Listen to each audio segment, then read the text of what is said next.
On se retrouve pour une nouvelle vidéo. Si vous êtes nouveau sur la chaîne, n'hésitez pas de vous abonner et activer la cloche de notification. Liverpool, en supériorité numérique, a mis du temps à battre le mal classé Everton, 2-0, avant que Mohamed Salah ne libère en file d'un doublé dans le dernier quart d'heure. L'Égyptien a tiré en force le pénalty obtenu par Luis Diaz, 75e, avant d'inscrire son 7e but de la saison en championnat, à l'issue d'une contre-attaque éclair dans le temps additionnel sur un bon service de Darwin Núñez, 90+7. Les Citizens ont retrouvé la voie du succès et sont assurés de terminer la 9e journée sur le podium, à minima.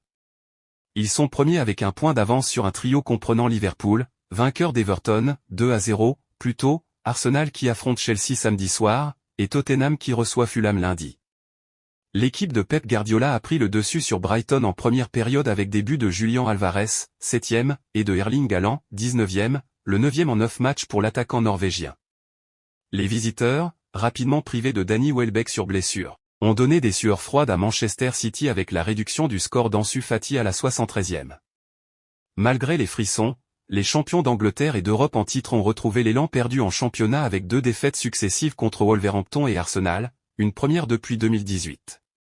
L'international français, Jonathan Klaus s'est blessé sur une glissade à la Lens Riviera samedi. Bien qu'il ait pu continuer la rencontre, le joueur de l'Olympique Marseille est sorti à la mi-temps.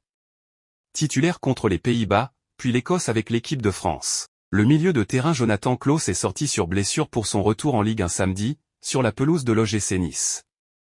Après un dribble dévastateur de Jérémy Boga, le Marseillais glisse et entame un début de grand écart qui ne l'empêche pas de terminer la première période, mais l'empêche de sortir des vestiaires après la pause. S'il s'agit peut-être de précaution plus qu'autre chose, la blessure de Klaus serait un véritable coup dur pour les hommes de Gennaro Gattuso puisque l'ex-Lensois était titulaire pour la 12e fois en 12 matchs avec l'OM cette saison.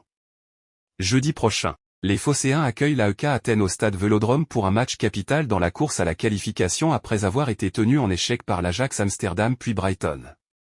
Puis viendra l'Olympico dimanche prochain, toujours à domicile.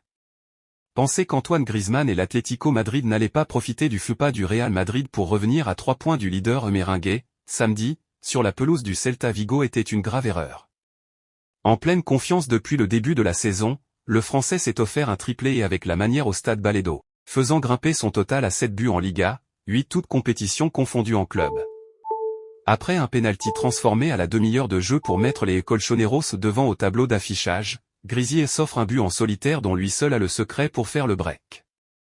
Le gaucher part de sa propre moitié de terrain, élimine un premier adversaire, puis profite d'un contre favorable pour entrer dans la surface. Et alors que le gardien adverse s'attendait à un centre, Griezmann frappe au premier poteau avec son pied droit et marque, 64e. Quelques minutes plus tard, il est à la conclusion d'une belle action collective et conclut parfaitement après un centre de Nahuel Molina, 70e. Il cède sa place à la 76e minute. Avec ce brillant succès 3-0, les hommes de Diego Simeone sont provisoirement 2e de Liga.